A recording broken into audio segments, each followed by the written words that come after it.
तथा भगवान श्री कृष्ण ने कहा, इच्छाओं पर अंकुश लगाना ही शांति प्राप्त करना है। राधे राधे। जैसा मैं तो मैं नहीं तो पंडित सबका स्वागत करती हूँ। इस प्रसंग का वर्णन श्रीमद् भगवद गीता में मिलता है। भगवद गीता हमें बहुत कुछ सिखाती है, जिनमें से आज एक बात भगवान श्री कृष्ण अर्जुन से कहते हैं, हे अर्जुन, इच्छाएं किसी की समाप्त नहीं होती हैं और जीवन में इच्छाओं पर जो अंकुश लगा लेता है असल में वही शांति प्राप्त करता है। शांति प्राप्त करने के लिए इधर उधर भटकने की आवश्यकता नहीं है। योग और ध्यान साधना के माध्यम से अपने भीतर ही शांति प्राप्त किया जा सकता है और मोह माया से निकला जा सकता है। मोह और माया क्या है? किसी से अत्यधिक प्रेम कर लेना, इतना अधिक प्रेम कर लेना कि आप उसके बिना रह न सकते हो। यह लीला में संसार है जहाँ भावनाएं बहती हैं और इन्हीं भावनाओं के सुख के लिए ईश्वर भी अवतार लेते रहते हैं। इन भावनाओं में सुख होता है, दुख होता है, प्रेम का आलिंगन होता है।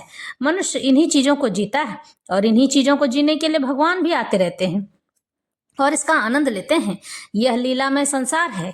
यहाँ पर हर मनुष्य को अपनी अपनी भूमिका निभानी होती है। भगवान श्री कृष्ण समझाते हैं कि इस लीला में संसार में केवल अपनी भूमिका निभाओ, न कि उससे लगाव लगा लो जो कि तुम्हारे कर्म बंधन में तुम्हें बांध जाए।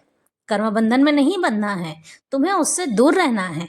किसी भी व्यक्ति के साथ होने वाली घटना पहले से निश्चित होती है और वह तय नहीं कर सकता है कि यह होगा कि नहीं होगा। यह तो तय मैं करता हूँ, क्योंकि जैसे उसने बीज बोए होते हैं, जैसा कर्म किया होता है उसका फल उसे वैसा ही प्राप्त होता है। लेकिन यह फल किस घड़ी, किस समय, किस काल में प्राप्त होगा, इसका निर्णय तो मैं ही लेता हूँ और मेरे सिवाय कोई नहीं ले सकता है।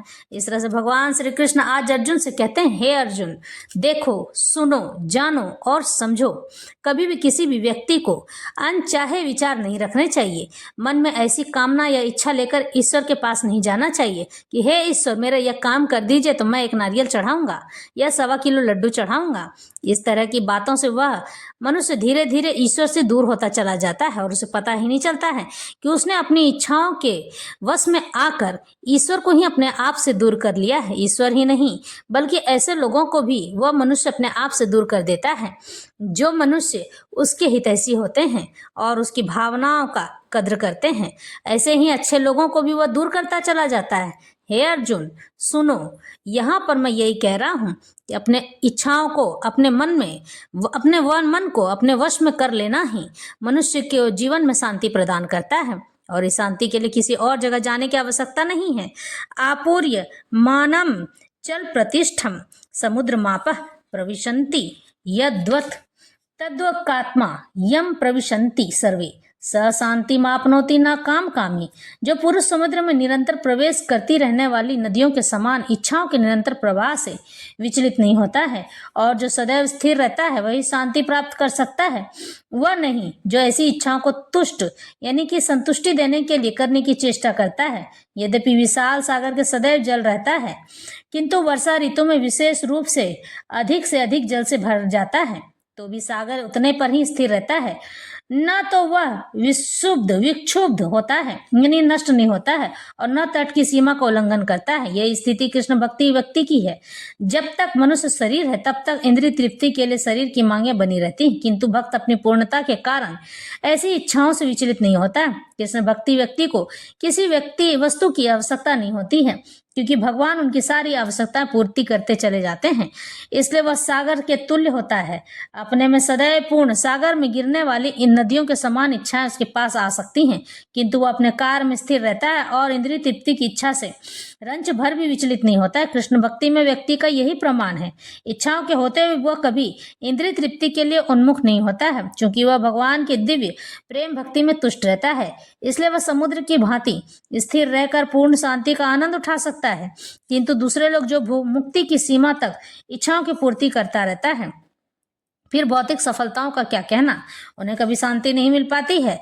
कर्मी, मुमुक्षु तथा वे योगी सिद्धि के कामी हैं। ये सभी अपूर्ण इच्छाओं के कारण दुखी रहते हैं, लेकिन कृष्ण भक्ति में पुरुष भगवत सेवा से सुखी रहता है और उसकी कोई इच्छा नहीं होती है। वस्तुतः वह तो तथा कथित भवबंधन में मोक्ष की भी कामना नहीं करता है। कृष्ण के भक्तों की कोई भौतिक इच्छा नहीं रहती, इसलिए वे पूर्ण शांत रहते हैं। कहते हैं कि इच्छाएं कभी समाप्त नहीं होती है। एक इच्छा समाप्त होती नहीं कि दूसरी इच्छा आकर घर कर लेती। इसी तरह से मनुष्य इच्छाओं के जाल में फंसता चला जाता है और उसकी इच्छाएं कभी तृप्त नहीं होती हैं। पूर्ण नहीं होती हैं, जिससे उसके जीवन में अशांति बनी रहती है। कभी वह अपने परिवार वालों से झल्लाकर बात करेगा, कभी ऐसे कटु शब्द कह देगा कि परिवार वाले उससे दूरी बनाने लग जाते हैं। यही इच्छाओं का घर मनुष्य के जीवन में अशांति का वातावरण लेकर आता है। जिस दिन जिस घड़ी आप अपने मन पर अंकुश लगा लेंगे, अपनी इच्छाओं पर अंकुश लगा लेंगे और ईश्वर की भक्ति में अपने आप को रम लेंगे, उस दिन आपकी इच्छाएं वहीं समाप्त हो जाएगी, वहीं आपको शांति प्राप्त हो जाएगी।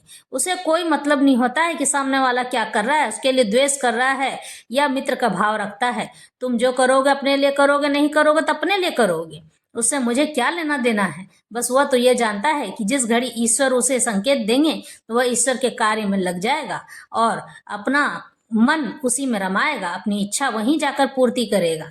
चूंकि उसकी कोई इच्छा नहीं होती है, इसलिए उसका मन ही कल्प वृक्ष बन जाता है। कल्प वृक्ष जो मनोकामना पूर्ण करने वाला वृक्ष कहलाता है।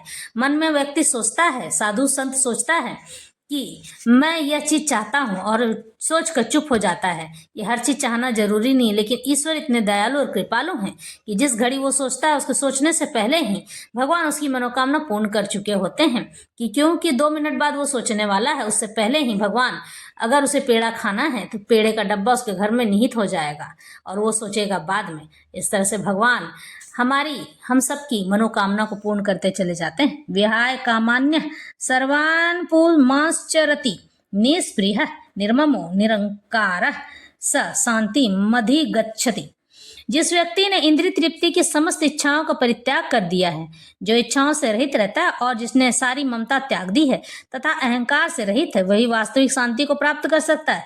निष्प्रिय होने का अर्थ इंद्रिय तृप्ति के लिए कुछ भी इच्छा न करना। दूसरे शब्दों में कृष्ण भक्ति होने की इच्छा वास्तव में इच्छा शून्यता या निष्पृहता है।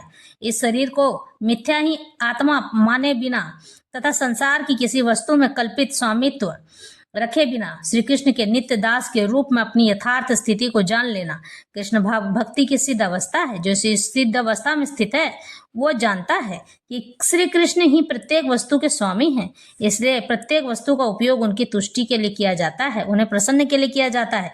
अर्जुन आत्म तुष्टि के लिए युद्ध नहीं करना चाहता था, अपने मन की प्रसन्नता के लिए नहीं करना चाहता था, किंतु जब वह पूर्ण रूप से कृष्ण भक्त हो गया तो उसने युद्ध किया, क्योंकि कृष्ण चाहते थे कि वह युद्ध करे। उसे अपने लिए युद्ध करने की कोई इच्छा न थी, किंतु वही अर्जुन कृष्ण के लिए अपनी शक्ति पर लड़ा। वास्तविक इच्छा शून्यता कृष्ण तुष्टि यानी कि उनके खुशी के लिए, प्रसन्नता के लिए इच्छा है। यह इच्छाओं को नष्ट करने का कोई कृत्रिम प्रयास नहीं है, यानी कि झूठा।